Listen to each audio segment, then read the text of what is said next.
almost 7 years. First time అక్కడ వచ్చి కూర్చుని I just saw her photo and it just feels too emotional. I don't know ఏ బంధమో తెలీదు.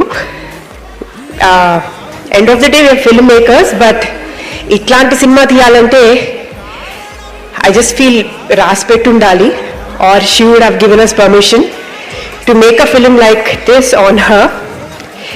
So all the credit, most of the credit goes to her for letting us tell her story. And thank you Chamuni aunty. అదే 7 years అయింది. I just feel like కొంచెం తక్కువ emotion అవుతుంది అని, but అవ్వట్లేదు.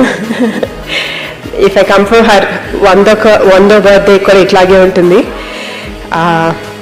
Thank you అండి. Thank you everybody for watching Mahanati and మహానటిని ఆదరించినందుకు. Thank you.